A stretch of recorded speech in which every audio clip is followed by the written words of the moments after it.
नमस्कार, जोहार। मैं नेहा सिंह और आप देख रहे हैं न्यूज झारखंड। समय हो चला है झारखंड की खबरों को जानने का, उससे अपडेट होने का। उससे पहले अगर आप न्यूज झारखंड चैनल पर नए हैं तो चैनल को सब्सक्राइब करके बेल आइकन प्रेस कर लीजिए, जिससे खबरों का अपडेट आपको मिलता रहे। तो चलिए जानते हैं आज गुरुवार की सुबह से लेकर शाम तक की बड़ी खबरों को। बोकारो रेलवे ट्रैक पर 3 शव मिले, पुलिस जांच में जुटी। झारखंड के बोकारो जिले के राधा नगर पंचायत के पास लावाटांड़ क्षेत्र में रेलवे ट्रैक से आज सुबह 3 युवकों के शव जीआरपी बोकारो ने बरामद किया। रेलवे ट्रैक पर 3 युवकों के शव आज गुरुवार को मिलने के बाद से इलाके में सनसनी फैल गई। घटना बोकारो रेलवे स्टेशन से लगभग 9 किलोमीटर दूर स्थित रेलवे ट्रैक पर घटी है। सूचना मिलने पर जीआरपी बोकारो पुलिस मौके पर पहुंची। तीनों शवों को अपने कब्जे में लेकर जांच शुरू कर दिया गया है। मृतकों में एक युवक की पहचान घटनास्थल से मिले आधार कार्ड के आधार पर बबलू सोरेन के रूप में हुई है। वो गोमिया प्रखंड के मडवाडी टीकाहार बरकी पुनु गांव निवासी सूरज लाल सोरेन का बेटा है। वहीं दूसरा युवक का नाम दीपक सोरेन बताया जा रहा है। पुलिस को घटनास्थल के पास से एक मोटरसाइकिल मिली है। जानकारी के अनुसार तीनों युवकों की मौत ट्रेन की चपेट में आने से हुई है। घटना के कारणों का स्पष्ट पता नहीं चल पाया है। जीआरपी पुलिस मामले की जांच कर रही है। शवों को पोस्टमार्टम के लिए भेज दिया गया है। इधर घटना की जानकारी मिलने पर बालीडीह इंस्पेक्टर नवीन कुमार सिंह दलबल के साथ घटनास्थल पर पहुंचे।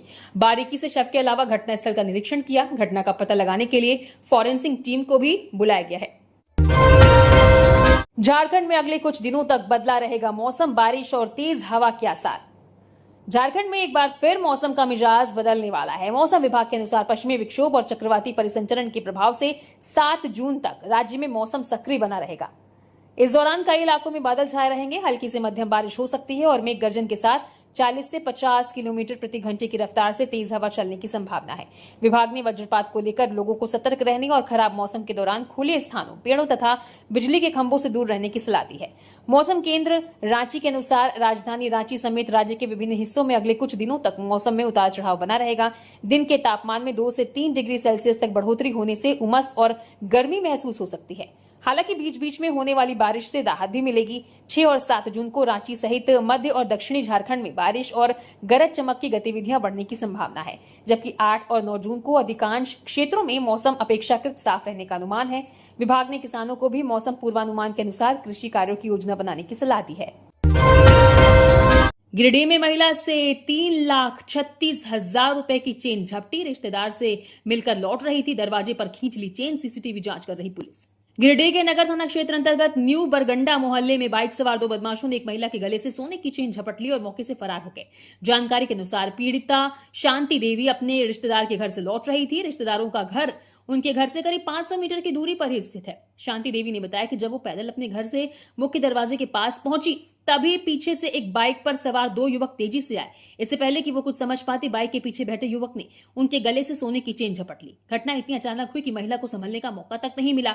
घटना के तुरंत बाद महिला ने शोर मचाया, जिससे आसपास के लोग और उसके परिजन मौके पर पहुंचे। स्थानीय लोगों ने बदमाशों का पीछा करने की कोशिश भी की, लेकिन तब तक ये काफी दूर निकल चुके थे। घटना की सूचना मिलते ही नगर थाना पुलिस को जानकारी दी गई। सूचना मिलने पर नगर थाना प्रभारी रतन कुमार सिंह पुलिस बल के साथ घटनास्थल पर पहुंचे। पीड़िता व स्थानीय लोगों से जानकारी ली। पुलिस ने आसपास लगे सीसीटीवी कैमरों की जांच शुरू कर दी है और अपराधियों की पहचान के प्रयास तेज कर दिए गए हैं। पीड़िता के अनुसार छीनी गई चेन की कीमत 3,36,000 रुपए से अधिक है। कोडरमा विधायक के ड्राइवर की हत्या। रिश्तेदारों के साथ था जमीन विवाद, धारदार हथियार से मारा, पिता, मां और बेटी घायल। कोडरमा के चितरपुर गांव में जमीन विवाद को लेकर हुई हिंसक झड़प में विधायक डॉक्टर नीरा यादव के निजी ड्राइवर राजकुमार यादव की धारदार हथियार से हत्या कर दी गई। देर रात गोतिया परिवार के साथ हुई इस झड़प में राजकुमार की जान चली गई, जबकि बीच बचाव करने आए उनके माता पिता और बेटी गंभीर रूप से घायल हो गए, जिनका इलाज अस्पताल में जारी है। बताया जा रहा है कि एक दिन पहले भी मृतक की मां के साथ बर्बरता की कोशिश की गई थी, जिससे तनाव पहले से बढ़ा हुआ था। इस घटना से आक्रोशित विधायक समर्थकों ने शव के साथ रांची पटना मुख्य मार्ग को जाम कर दिया है और लापरवाही के आरोप में कोडरमा थाना प्रभारी को निलंबित करने की मांग कर रहे हैं। वहीं विधायक डॉक्टर नीरा यादव ने भी पुलिस की कार्यशैली पर सवाल उठाते हुए कहा कि उनके फोन करने और पहले मिली शिकायतों पर अगर समय रहते कार्रवाई होती तो इस बड़ी वारदात को टाला जा सकता था। फिलहाल पुलिस आरोपियों की गिरफ्तारी के लिए छापेमारी कर रही है। जामताड़ा के चेरक पानी में गहराया पेयजल संकट। नल जल योजना भी नहीं हुआ पूरा। खेत का पानी पी रहे लोग, 150 आबादी प्रभावित। जामताड़ा के चेरक पानी गांव में पेयजल संकट गहराने से करीब 150 आदिवासी लोग दूषित डोभा और चुआ का पानी पीने को मजबूर हैं। यहां लगे 4 चापाकलों में से 3 खराब है और एकमात्र चालू चापाकल से भी पर्याप्त पानी नहीं मिलता। इस कारण महिलाओं को खेतों को पार कर तालाब किनारे से गंदा पानी लाना पड़ता है, जिससे बीमारियों का खतरा बढ़ रहा है। ये समस्या चंपापुर के बेडवा टोला और पिलवारी गांव में भी बनी हुई है। दूसरी ओर 263 करोड़ की लागत वाली हर घर नल जल योजना की कछुआ गति के कारण ग्रामीणों को राहत नहीं मिल पा रही है, जिसे पूरा करने का लक्ष्य अब मार्च 2028 तय कर दिया गया है। पीएचडी विभाग के एसडीओ अशोक पासवान ने दावा किया है कि टंकी का काम लगभग पूरा हो चुका है, पाइप बिछाने का काम जारी है और खराब चापाकलों को जल्द ही ठीक करा दिया जाएगा। इसके बावजूद भीषण गर्मी में ग्रामीणों की मुश्किलें कम होने का नाम नहीं ले रही हैं। ग्रामीण विकास विभाग ने एसआईआर में लगे बीडीओ की लिस्ट मांगी, तबादला जल्द। ग्रामीण विकास विभाग ने राज्य के सभी उप विकास आयुक्तों डीडीसी से एसआईआर और जनगणना 2027 के कार्यों में लगे प्रखंड विकास पदाधिकारियों की सूची मांगी है। विभाग के संयुक्त सचिव शहनशाह अली के हस्ताक्षर से जारी पत्र में संबंधित अधिकारियों की जानकारी निर्धारित प्रारूप में उपलब्ध कराने का निर्देश दिया गया है। चुनाव आयोग ने एसआईआर कार्य में लगे अधिकारियों का तबादला बिना आयोग की अनुमति नहीं करने का आदेश दिया है। पत्र के साथ 193 बीडीओ की सूची भेजी गई है, जिसमें उनके नाम, गृह जिला और वर्तमान पदस्थापन का विवरण दर्ज है। साथ ही 2 अतिरिक्त कॉलम भरने को कहा गया है, जिनमें ये जानकारी देनी है कि संबंधित अधिकारी एसआईआर और जनगणना 2027 के कार्यों से जुड़े हैं या नहीं। विभागीय सूत्रों के अनुसार ये कवायद आयोग की अनुमति लेकर बीडीओ के संभावित तबादले की तैयारी से जुड़ी मानी जा रही है। झारखंड की जेलों में कैदियों व उनके परिजनों से हर दिन लाखों की वसूली, आखिर किसके संरक्षण में चल रहा खेल? झारखंड की विभिन्न जेलों से लगातार अवैध वसूली की शिकायतें सामने आ रही है। आरोप है कि कैदियों और उनके परिजनों से मुलाकात, बेहतर बैरक, इलाज और अन्य सुविधाओं के नाम पर पैसे लिए जाते हैं। सूत्रों के मुताबिक राज्य के जेलों से हर सप्ताह 10 लाख रुपए से अधिक की अवैध वसूली होने का दावा किया जा रहा है। मेदिनीनगर, हजारीबाग और अब कोडरमा मंडल कारा से सामने आए आरोपों ने मामले को और गंभीर बना दिया है। कोडरमा जेल के एक कैदी ने डीसी, एसपी, जेल आईजी और मानवाधिकार आयोग को शिकायत भेजकर लाखों रुपए वसूले जाने का आरोप लगाया है। धनबाद और होटवार जेलों के नाम भी पहले विवादों में आ चुके हैं। ऐसे में सवाल उठ रहा है कि क्या ये कुछ अलग अलग घटनाएं हैं या फिर जेलों के भीतर कोई संगठित तंत्र सक्रिय है। कई जेलों से एक जैसी शिकायतें सामने आने के बावजूद ठोस कार्रवाई की जानकारी सार्वजनिक नहीं हो रही है। यही वजह है कि पूरे मामले की निष्पक्ष जांच और जवाबदेही की मांग तेज हो गई है। पलामू के रवि कुमार यादव ने राज्यसभा चुनाव के लिए खरीदा नामांकन पत्र। पलामू के रवि कुमार यादव ने राज्यसभा चुनाव के लिए नामांकन पत्र खरीदकर राजनीतिक हलकों में हलचल तेज कर दी है। वे क्षेत्र के एक उभरते हुए युवा चेहरे के रूप में अपनी पहचान बना रहे हैं। उनके इस कदम को स्थानीय स्तर पर युवाओं की राजनीति में बढ़ती भागीदारी और पलामू की आवाज को राष्ट्रीय मंच पर बुलंद करने के प्रयास के रूप में देखा जा रहा है। नामांकन पत्र खरीदने के बाद उनके समर्थकों और स्थानीय लोगों में काफी उत्साह है। रवि कुमार यादव का ये कदम न केवल उनके राजनीतिक सफर के लिए एक बड़ा मील का पत्थर है, बल्कि इससे आगामी राज्यसभा चुनाव की सरगर्मी भी बढ़ गई है। क्षेत्र के विकास, युवाओं के रोजगार और बुनियादी सुविधाओं से जुड़े मुद्दों को मुख्य धारा में लाना उनका प्रमुख उद्देश्य माना जा रहा है। अब देखना यह होगा कि आने वाले दिनों में नामांकन की प्रक्रिया और राजनीतिक समीकरण क्या रुख अख्तियार करते हैं। दिल्ली होटल अग्निकांड, टाटा ग्रुप में इंटरव्यू देने गई बोकारो की बेटी सुरभि की मौत। दिल्ली के मालवीय नगर स्थित एक होटल में हुए भीषण अग्निकांड में झारखंड के बोकारो जिले की रहने वाली 26 वर्षीय सुरभि कुमारी की भी मौत हो गई है। सुरभि जैना मोड़ निवासी व्यवसायी एवं विकास आटा चक्की के संचालक रमेश प्रसाद बरनवाल की बेटी थी। इंजीनियरिंग की पढ़ाई पूरी करने के बाद वो मुंबई की एक निजी कंपनी में कार्यरत थी और बेहतर करियर अवसर की तलाश में टाटा समूह की एक कंपनी के इंटरव्यू के लिए दिल्ली गई थी। परिजनों के अनुसार दिल्ली पहुंचने के बाद सुरभि ने रात अपनी बड़ी बहन के घर बिताई थी। अगले दिन वो इंटरव्यू में शामिल होने के लिए मालवीय नगर स्थित होटल पहुंची, जहां इंटरव्यू के दौरान अचानक आग लग गई। देखते ही देखते आग ने विकराल रूप धारण कर लिया और सुरभि उसकी चपेट में आ गई। काफी प्रयासों के बावजूद उनकी जान नहीं बचाई जा सकी। घटना की सूचना मिलते ही परिवार में मातम छा गया, जबकि जैना मोड़ और आसपास के क्षेत्रों में शोक की लहर दौड़ गई। गुमला में बेखौफ चोर, 2 घरों से लाखों रुपए की चोरी। गुमला शहर में चोरी की घटनाएं लगातार बढ़ती जा रही है। ताजा मामले में चेटर मोहल्ला और डीएसपी रोड स्थित वीर कुंवर सिंह कॉलोनी में चोरों ने 2 बंद घरों को निशाना बनाते हुए लाखों रुपए की नकदी, जेवरात और अन्य कीमती सामान पर हाथ साफ कर दिया। चेटर मोहल्ला निवासी रमेश साहू ने थाने में दिए आवेदन में बताया कि 2 जून को उनका घर बंद था और परिवार के सदस्य बाहर गए हुए थे। इसी दौरान अज्ञात चोरों ने घर का ताला तोड़कर चोरी की वारदात को अंजाम दिया। शाम करीब 7:30 बजे तक जब परिवार के लोग लौटे तो मुख्य दरवाजे का ताला टूटा मिला और घर के अंदर सामान बिखरा पड़ा था। जांच करने पर पता चला कि अलमारी में रखे करीब 25,000 रुपए नगद, सोने चांदी के जेवरात और अन्य कीमती सामान गायब है। पीड़ित ने चोरी किए गए सामानों की कुल कीमत लगभग 1,90,000 रुपए बताई है। सूचना मिलते ही पुलिस मौके पर पहुंची और जांच शुरू कर दी। प्रारंभिक जांच और स्थानीय स्तर पर मिले सुरागों के आधार पर पुलिस ने खड़ियापाड़ा इलाके में कुछ संदिग्ध युवकों को हिरासत में लेकर पूछताछ शुरू की है। पुलिस को उम्मीद है कि पूछताछ के दौरान चोरी की घटना से जुड़े महत्वपूर्ण सुराग हाथ लग सकते हैं। कोडरमा विधायक के ड्राइवर राजकुमार यादव हत्याकांड को लेकर फूटा जन आक्रोश, 2 घंटे तक सड़क जाम। जमीनी विवाद में कोडरमा विधायक डॉक्टर नीरा यादव के निजी चालक राजकुमार यादव की हत्या के बाद क्षेत्र में जनाक्रोश फूट पड़ा है। आज गुरुवार को परिजनों और ग्रामीणों ने कोडरमा थाने के सामने मुख्य सड़क को करीब 2 घंटे तक जाम किया। सड़क जाम के कारण दोनों ओर वाहनों की लंबी कतार लग गई और यातायात पूरी तरह बाधित रहा। प्रदर्शनकारियों ने हत्या के सभी आरोपियों की तत्काल गिरफ्तारी, पीड़ित परिवार को उचित मुआवजा और मामले में लापरवाही बरतने वाले अधिकारियों के खिलाफ कार्रवाई की मांग की है। इस दौरान आरोपियों के घरों पर बुलडोजर चलाने की मांग भी उठी। सूचना मिलते ही एसडीओ निर्मल सोरेन, डीएसपी अरविंद कुमार व अधिकारी मौके पर पहुंचे और परिजनों व ग्रामीणों से बातचीत कर उन्हें शांत कराने का प्रयास किया। अधिकारियों ने पीड़ित परिवार को हर संभव सहायता देने और मामले में निष्पक्ष व कानूनी कार्रवाई का आश्वासन दिया, जिसके बाद जाम समाप्त कराया गया। रांची के रिम्स में डॉक्टरों की लेट लतीफी, मरीजों की लगी लंबी लाइन। झारखंड के सबसे बड़े सरकारी अस्पताल रिम्स में आज गुरुवार को डॉक्टरों की लेट लतीफी के कारण मरीजों को भारी परेशानी का सामना करना पड़ा। सुबह 8 बजे से ही ओपीडी की पर्ची कटवाकर कतारों में खड़े मरीज डॉक्टरों के आने का इंतजार करते रहे। दूर दराज के जिलों और ग्रामीण इलाकों से इलाज की उम्मीद में आए गंभीर मरीज और उनके परिजन घंटों ओपीडी ब्लॉक के बाहर डॉक्टरों की राह तकते रहे। जब परेशान मरीज ओपीडी ब्लॉक के भीतर पहुंचे तो वहां का नजारा बेहद निराशाजनक था।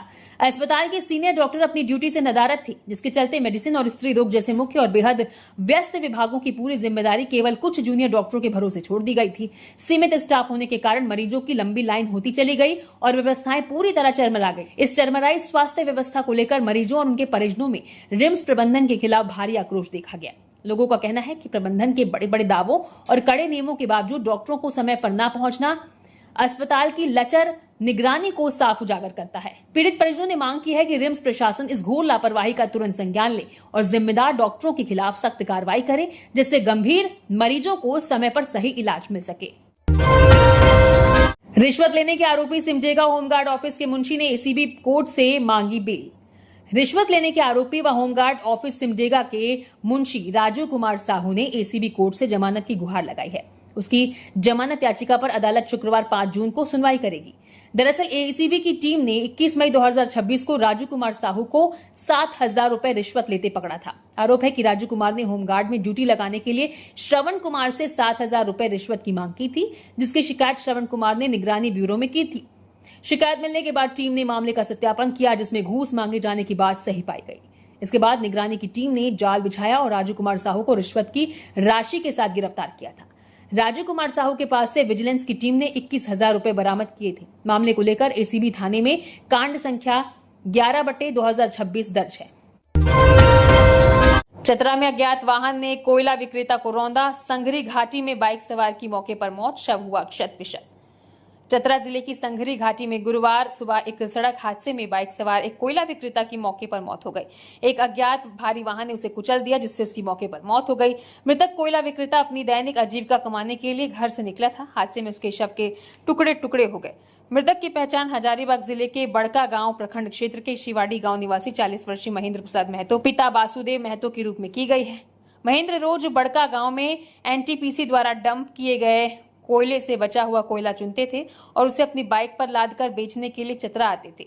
सुबह भी वो अपनी बाइक पर कोयले की बोरियां लादकर चतरा की ओर जा रहे थे। घाटी की मोड़ पर एक अज्ञात भारी वाहन ने उनकी बाइक को सीधी टक्कर मार दी और महेंद्र को कुचलते हुए वहां से फरार हो गया।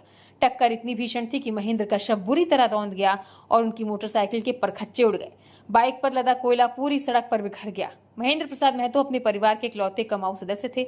इधर घटना की जानकारी मिलते ही चतरा सदर थाना प्रभारी अवधेश कुमार सिंह पुलिस बल के साथ तुरंत संघरी घाटी पहुंचे। पुलिस ने घटनास्थल का मुआयना किया और शव को पोस्टमार्टम के लिए चतरा सदर अस्पताल भेज दिया। गढ़वा सदर अस्पताल का ब्लड बैंक बदहाल, गर्मी में बिना एसी पंखे के रक्तदान करने को मजबूर लोग। गढ़वा जिले के सदर अस्पताल स्थित ब्लड बैंक की व्यवस्था इन दिनों खुद बदहाली के आंसू रो रही है। इस भीषण गर्मी और उमस के बीच ब्लड बैंक के एसी और पंखे लंबे समय से खराब पड़े हैं, जिसके कारण रक्तदाताओं और मरीजों को भारी दिक्कतों का सामना करना पड़ रहा है। मूलभूत सुविधाओं के अभाव के साथ साथ यहाँ जरूरी जीवन रक्षक उपकरण का भी टोटा है। रक्त संग्रह के समय खून की सटीक मात्रा की निगरानी करने वाली मशीन न होने के कारण कर्मचारी जमीन पर रखकर सिर्फ अनुमान के आधार पर ही ब्लड बैग भर रहे हैं, जो मेडिकल मानकों के लिहाज से बेहद गंभीर और चिंता का विषय है। इस दुर्दशा पर नियमित रक्तदाताओं और स्थानीय लोगों ने गहरा रोष व्यक्त किया है। उनका कहना है कि रक्तदान के बाद शरीर को आराम और ठंडक की जरूरत होती है, लेकिन ऐसी दम घोटू स्थिति के कारण अब लोग इस चिलचिलाती गर्मी में केंद्र आने से कतराने लगे हैं, जिससे आने वाले दिनों में खून की भारी कमी हो सकती है। विभागीय अधिकारियों को इस बदहाली की जानकारी होने के बावजूद अब तक कोई ठोस कदम नहीं उठाया गया है। स्वास्थ्य विभाग का ये उदासीन रवैया न सिर्फ जागरूकता अभियानों की हवा निकाल रहा है, बल्कि मरीजों की जान के साथ खिलवाड़ के बराबर है। डीजीपी कल जाएंगी पलामू, पुलिस अधिकारियों संग करेंगी समीक्षा बैठक। झारखंड की पुलिस महानिदेशक तदाशा मिश्रा पलामू के दौरे पर जा रही हैं। उनके साथ राज्य पुलिस मुख्यालय के कई वरिष्ठ अधिकारी भी मौजूद रहेंगे, जिनमें एडीजी मनोज कौशिक, अभियान आईजी और पलामू जोन के आईजी नरेंद्र सिंह शामिल हैं। इस दौरे को लेकर पलामू पुलिस प्रशासन ने अपनी सभी तैयारियां पूरी कर ली हैं। डीजीपी के इस आगमन को लेकर पूरे पुलिस महकमे में हलचल तेज हो गई है और विभिन्न थानों और शाखाओं से संबंधित रिपोर्ट तैयार की जा रही है। इस दौरे के दौरान डीजीपी पलामू के डीआईजी कौशल किशोर और अन्य पुलिस अधिकारियों के साथ एक उच्च स्तरीय समीक्षा बैठक करेंगी। बैठक में जिले की कानून व्यवस्था, अपराध नियंत्रण, नक्सली गतिविधियों की वर्तमान स्थिति और लंबित मामलों की विस्तृत समीक्षा की जाएगी। इसके साथ ही डीजीपी पुलिस अधिकारियों को क्षेत्र में कानून व्यवस्था बनाए रखने और पुलिसिंग को और अधिक प्रभावी बनाने के संबंध में आवश्यक दिशा निर्देश भी देंगी। जामताड़ा में उद्घाटन के 24 घंटे के भीतर नगर भवन की 15 सोलर लाइटें तोड़ी, लाखों का नुकसान। जामताड़ा के दुलाडी स्थित नवनिर्मित नगर भवन परिसर में लाखों की लागत से लगाई गई 15 सोलर स्ट्रीट लाइटें उद्घाटन के महज 24 घंटे के अंदर ही असामाजिक तत्वों द्वारा तोड़ दी गई। सौंदर्यीकरण कार्य के तहत ये आधुनिक लाइटें 2 जून को लगाई गई थी और 3 जून की रात को जब ये पहली बार जली तो पूरा परिसर रोशनी से जगमगा उठा। लेकिन बदमाशों ने 4 जून की सुबह होने से पहले ही इन सभी लाइटों को क्षतिग्रस्त कर दिया, जिससे सरकारी संपत्ति का भारी नुकसान हुआ है। सिर्फ एक रात में ही इतनी बड़ी संख्या में लाइटें तोड़े जाने की इस घटना ने स्थानीय कानून व्यवस्था और सुरक्षा व्यवस्था पर गंभीर सवाल खड़े कर दिए हैं। इस घटना को लेकर स्थानीय लोगों में काफी आक्रोश है, जो ये सवाल उठा रहे हैं कि इतनी बड़ी वारदात के दौरान किसी को भनक तक कैसे नहीं लगी। हालांकि इस मामले में अभी तक जामताड़ा थाने में कोई लिखित शिकायत दर्ज नहीं कराई गई है।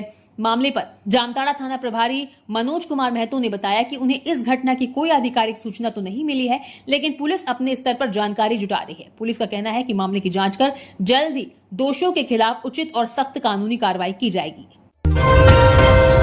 कोडरमा में परिवार छत पर सोया, घर से नकदी बाइक चोरी, खिड़की के रास्ते घर में घुसे चोर, पुलिस जांच में जुटी। कोडरमा जिले के तिलैया थाना क्षेत्र के वार्ड संख्या 8 स्थित कृष्णापुरी मोहल्ले में बीती रात चोरों ने एक घर को निशाना बनाते हुए बड़ी चोरी की घटना को अंजाम दिया। जानकारी के अनुसार राजू यादव के घर में अज्ञात चोर खिड़की के रास्ते घुसे और अंदर रखे कीमती सामान पर हाथ साफ कर दिया। गृहस्वामी ने बताया कि रात में खाना खाने के बाद परिवार के सभी सदस्य मुख्य दरवाजे पर ताला लगाकर छत पर सोने चले गए थे। इसी दौरान चोरों ने घर के पिछले हिस्से की खिड़की के सहारे छत पर चढ़कर घर में प्रवेश किया और आराम से वारदात को अंजाम देकर फरार हो गए। सुबह जब परिवार के लोग नीचे आए तो घर के अंदर एक कमरे का दरवाजा खुला मिला।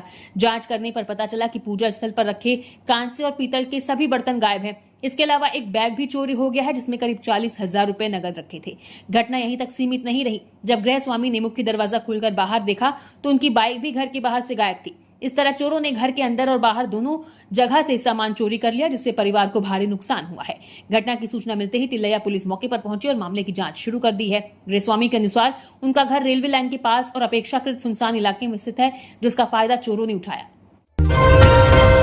झारखंड विमेंस T20 लीग में कोल्हान डायनामोज ने संथाल चैलेंजर्स को 53 रनों से हराया। Jharkhand women's premier league T20 के इस मुकाबले में कोल्हान डायनामोज ने शानदार प्रदर्शन करते हुए संथाल चैलेंजर्स को 53 रनों के बड़े अंतर से हरा दिया। मैच में पहले बल्लेबाजी करते हुए कोल्हान डायनामोज की टीम ने निर्धारित 20 ओवरों में मजबूत स्कोर खड़ा किया, जिसका पीछा करने उतरी संथाल चैलेंजर्स की टीम कोल्हान की कसी हुई गेंदबाजी और सटीक क्षेत्र रक्षण के सामने बिखर गई। संथाल की टीम पूरे ओवर खेलने के बावजूद लक्ष्य से काफी दूर रह गई और उसे इस तरह एक तरफा मुकाबले में करारी हार का सामना करना पड़ा। कोल्हान डायनामोज की इस धमाकेदार जीत में उनके गेंदबाजों और बल्लेबाजों का सामूहिक योगदान रहा। जहां बल्लेबाजों ने बोर्ड पर चुनौतीपूर्ण रन टांगे, वहीं गेंदबाजों ने नियमित अंतराल पर विकेट चटकाकर संथाल चैलेंजर्स के बल्लेबाजों पर लगातार दबाव बनाए रखा। इस शानदार जीत के साथ ही कोल्हान डायनामोज ने टूर्नामेंट की अंक तालिका में अपनी स्थिति को बेहद मजबूत कर लिया है, जबकि संथाल चैलेंजर्स को आगामी मैचों में वापसी करने के लिए अपनी बल्लेबाजी और रणनीति में बड़े सुधार करने होंगे। झारखंड कांस्टेबल भर्ती की 888 अभ्यर्थियों को सुप्रीम कोर्ट से राहत, उम्र सीमा में छूट देकर दावेदारी पर विचार का आदेश। सुप्रीम कोर्ट ने साल 2015 की झारखंड पुलिस कांस्टेबल भर्ती प्रक्रिया से जुड़े एक मामले में 888 अभ्यर्थियों को बड़ी राहत दी है। जस्टिस संजय करोल और जस्टिस ऑगस्टीन जॉर्ज मसीह की बेंच ने राज्य सरकार को निर्देश दिया है कि वो इन उम्मीदवारों को अधिकतम उम्र सीमा में छूट देते हुए इनकी दावेदारी पर विचार करे। ये सभी अभ्यर्थी लिखित और शारीरिक दक्षता परीक्षा पास करने के बावजूद अब तक नियुक्ति से वंचित थे। मामले के अनुसार महिला और होमगार्ड श्रेणियों में योग्य उम्मीदवार न मिलने के कारण बड़ी संख्या में सीटें खाली रह गई थी। झारखंड पुलिस भर्ती नियमावली के मुताबिक होमगार्ड की खाली सीटों और गैर होमगार्ड अभ्यर्थियों से भरा जाना था। हाईकोर्ट से याचिकाएं खारिज होने के बाद उम्मीदवारों ने सुप्रीम कोर्ट में विशेष अनुमति याचिका दायर की थी, जिस पर अब ये फैसला आया है। अदालत ने साफ किया है कि उम्र सीमा में ढील का ये लाभ केवल रिकॉर्ड में मौजूद इन्हीं 888 उम्मीदवारोों को मिलेगा और अब कोई नया आवेदन स्वीकार नहीं किया जाएगा। वर्तमान में कांस्टेबल के कुल 2380 पद रिक्त हैं, जिनमें से 1168 पद महिलाओं के लिए आरक्षित हैं और शेष 1112 रिक्त पदों को किसी भी जेंडर के योग्य उम्मीदवारों से भरा जा सकता है। खनिज संपदा में समृद्ध फिर भी राजस्व में पिछड़ा झारखंड, लौह अयस्क उत्पादन में ओडिशा से 7 गुना पीछे। झारखंड खनिज संपदा के मामले में देश के सबसे अमीर राज्यों में से एक है, जहां कोयला, लोहा, तांबा और यूरेनियम जैसे बहुमूल्य संसाधनों का विशाल भंडार है। देश के कुल खनिज भंडार का एक बड़ा हिस्सा केवल इस राज्य में होने के बावजूद यहां का राजस्व संग्रह और आर्थिक विकास उम्मीद के मुताबिक नहीं बढ़ पा रहा है। इस विरोधाभास का मुख्य कारण बड़े पैमाने पर होने वाले अवैध खनन, प्रशासनिक सुस्ती और नीतिगत खामियां हैं, जिसकी वजह से राज्य को मिलने वाली रॉयल्टी और टैक्स का सही फायदा जमीन पर नहीं दिख पाता। इसके अलावा खनिज आधारित भारी उद्योगों से मिलने वाले राजस्व का एक बड़ा हिस्सा अक्सर केंद्रीय करों या बाहरी कॉर्पोरेट मुख्यालयों के खातों में चला जाता है, जिससे स्थानीय अर्थव्यवस्था को सीधा और पर्याप्त लाभ नहीं मिल पाता। बुनियादी ढांचे की कमी और राजनीतिक अस्थिरता ने भी निवेशकों के भरोसे को प्रभावित किया है। जब तक राज्य सरकार अवैध खनन पर पूरी तरह लगाम नहीं लगाती और खनिजों के स्थानीय स्तर पर वैल्यू एडिशन को बढ़ावा नहीं देती, तब तक इस प्रचुर प्राकृतिक संपत्ति के बावजूद झारखंड का राजस्व में पिछड़ना एक बड़ी चुनौती बना रहेगा। खेलगांव में बंद घर में 15,000 नगद व 25 लाख के गहनों की चोरी, एफआईआर दर्ज। रांची के खेलगांव थाना क्षेत्र में एक बड़ी चोरी की वारदात सामने आई है, जहां चोरों ने एक बंद घर को निशाना बनाकर करीब 25 लाख रुपए के सोने चांदी के जेवरात और 15,000 रुपए की नकदी पर हाथ साफ कर दिया। घटना के समय घर के लोग किसी काम से बाहर गए हुए थे और घर पूरी तरह बंद था। जब परिवार वापस लौटा तो मुख्य दरवाजा का ताला टूटा पड़ा मिला और अंदर अलमारी व लॉकर के कपाट खुले थे, जिसमें रखे सारे कीमती गहने और पैसे गायब थे। घटना की सूचना मिलते ही स्थानीय खेलगांव थाना पुलिस मौके पर पहुंची और मामले की छानबीन में जुट गई। पुलिस आसपास के इलाकों और घर के पास लगे सीसीटीवी कैमरों के फुटेज खंगाल रही है, ताकि चोरों का सुराग लगाया जा सके। पीड़ित परिवार की शिकायत पर अज्ञात चोरों के खिलाफ मामला दर्ज कर लिया गया है और पुलिस जल्द से जल्द आरोपियों को गिरफ्तार करने का दावा कर रही है। पुलिस को मिली 36 नई पेट्रोलिंग बाइक। पलामू जिले में पुलिस गश्ती व्यवस्था को मजबूत करने के लिए पलामू रेंज के डीआईजी किशोर कौशल और एसपी कपिल चौधरी ने डायल 112 सेवा के तहत 36 नई पेट्रोलिंग बाइकों को हरी झंडी दिखाकर रवाना किया। इन आधुनिक बाइकों को जिले के विभिन्न थानों और चेक पोस्टों पर आवंटित किया गया है, जहां पुलिसकर्मी 24 घंटे 3 शिफ्टों में लगातार गश्त करेंगे। इन बाइकों में सुरक्षा और निगरानी को पुख्ता करने के लिए GPS tracking system, LED blue red lights, siren और माइक सिस्टम जैसे एडवांस सुविधाएं दी गई हैं, जिससे किसी भी आपातकालीन स्थिति में पुलिस टीम मौके पर तुरंत पहुंच सके। एसपी कपिल चौधरी ने बताया कि इन नई पेट्रोलिंग बाइकों के पुलिस बेड़े में शामिल होने से विशेष रूप से शहरी क्षेत्रों में त्वरित पुलिस कार्रवाई संभव होगी और अपराध नियंत्रण में मदद मिलेगी। हर बाइक पर एक पदाधिकारी और एक जवान तैनात रहेगा, जो अपने निर्धारित क्षेत्रों में मुस्तैदी से ड्यूटी करेंगे। इस नई व्यवस्था से जिले की सुरक्षा प्रणाली और अधिक मजबूत होगी, जिससे आम जनता के बीच सुरक्षा की भावना बढ़ेगी और कानून व्यवस्था को बेहतर बनाए रखने में बड़ी सफलता मिलेगी। गोड्डा में इलाज के दौरान बच्चे की मौत, हंगामा, परिजन बोले सुई देने के 1 घंटे भीतर हुई मौत, अस्पताल ने आरोपों से किया इनकार। गोड्डा जिले के नगर थाना क्षेत्र स्थित लाइफ केयर अस्पताल में इलाज के दौरान एक बच्चे विवेक कुमार की मौत के बाद परिजनों का गुस्सा फूट पड़ा है। मृतक के पिता, जो झारखंड पुलिस में कार्यरत हैं, उनका आरोप है कि अस्पताल की नर्स द्वारा सुई दिए जाने के 1 घंटे के भीतर ही बच्चे की तबीयत बिगड़ी और उसकी मौत हो गई। इस घटना के विरोध में आक्रोशित परिजनों ने गोड्डा भागलपुर मुख्य सड़क को जाम कर प्रदर्शन किया और अस्पताल में डॉक्टर व ऑक्सीजन जैसी बुनियादी सुविधाओं की कमी पर सवाल उठाए। सूचना मिलने पर पहुंची नगर थाना पुलिस ने परिजनों को समझा बुझाकर जाम हटवाया, जिसके बाद परिजनों ने मामले की निष्पक्ष जांच और लापरवाही साबित होने पर अस्पताल का लाइसेंस रद्द करने की मांग की है। दूसरी ओर अस्पताल प्रबंधन और संबंधित चिकित्सकों ने परिजनों के इन आरोपों को सिरे से खारिज कर दिया है। अस्पताल संचालक हरि किशोर कुमार के अनुसार बच्चा पहले से ही मलेरिया, टाइफाइड और लो ब्लड प्रेशर जैसी गंभीर बीमारियों से ग्रसित था। उसे डॉक्टर द्वारा लिखी गई दवाइयां ही दी गई थी। डॉक्टरों का कहना है कि बच्चे की हालत बेहद नाजुक होने के कारण उसे बेहतर इलाज के लिए भागलपुर रेफर किया गया था और उसकी मौत किसी सुई या दवा से नहीं बल्कि गंभीर बीमारी की वजह से हुई है। बाइक में नहीं लगा था नंबर, पुलिस ने किया जब्त। जमशेदपुर में बाइक छोड़ने के लिए पुलिस पर 10,000 मांगने का आरोप।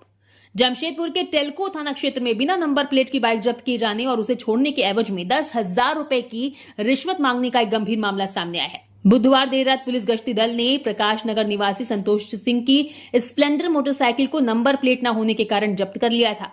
पीड़ित संतोष का आरोप है कि थाने के गश्ती वाहन के चालक ने गाड़ी छोड़ने के बदले उनसे भारी भरकम रकम की मांग की है, जिससे नाराज होकर वे गुरुवार सुबह अपने सभी कानूनी दस्तावेजों के साथ टेल्को प्लाजा रोड पर धरने पर बैठ गए। इस विरोध प्रदर्शन के कारण सड़क पर भारी भीड़ जमा हो गई और कुछ समय के लिए यातायात पूरी तरह बाधित रहा। हंगामे की सूचना मिलते ही मौके पर पहुंची टाइगर मोबाइल की टीम ने प्रदर्शन कर रहे युवक को मामले की निष्पक्ष जांच और उचित कार्रवाई का आश्वासन देकर धरना समाप्त कराया। फिलहाल पुलिस के आश्वासन के बाद सड़क पर आवागमन दोबारा सामान्य हो गया है। हालांकि इस पूरे विवाद पर पुलिस प्रशासन की ओर से अब तक कोई आधिकारिक बयान जारी नहीं किया गया।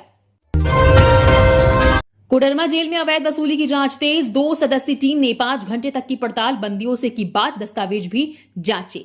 कोडरमा मंडल कारा में बंदियों से अवैध वसूली और नशीले पदार्थों की उपलब्धता के गंभीर मामलों ने तूल पकड़ लिया है। जेल आईजी सुदर्शन मंडल के निर्देश पर गठित 2 सदस्यीय जांच टीम ने जेल पहुंचकर करीब 5 घंटे तक सघन पड़ताल की। इस टीम में रांची जेल प्रशासन के निदेशक ज्ञान शंकर जायसवाल और हजारीबाग सेंट्रल जेल के अधीक्षक चंद्रशेखर प्रसाद सुमन शामिल थे। जांच के दौरान अधिकारियों ने कई बंदियों से अलग अलग पूछताछ कर उनके बयान दर्ज किए। इस पूरी कार्रवाई के दौरान आरोपों के केंद्र में रहे प्रभारी जेलर प्रेम कुमार अवकाश पर रहे, जिसने कई नए सवालों को जन्म दे दिया है। जांच टीम ने बंदियों से पूछताछ के साथ साथ मुलाकात रजिस्टर सहित कई महत्वपूर्ण दस्तावेजों को खंगाला और कुछ अहम कागजात अपने साथ भी ले गए।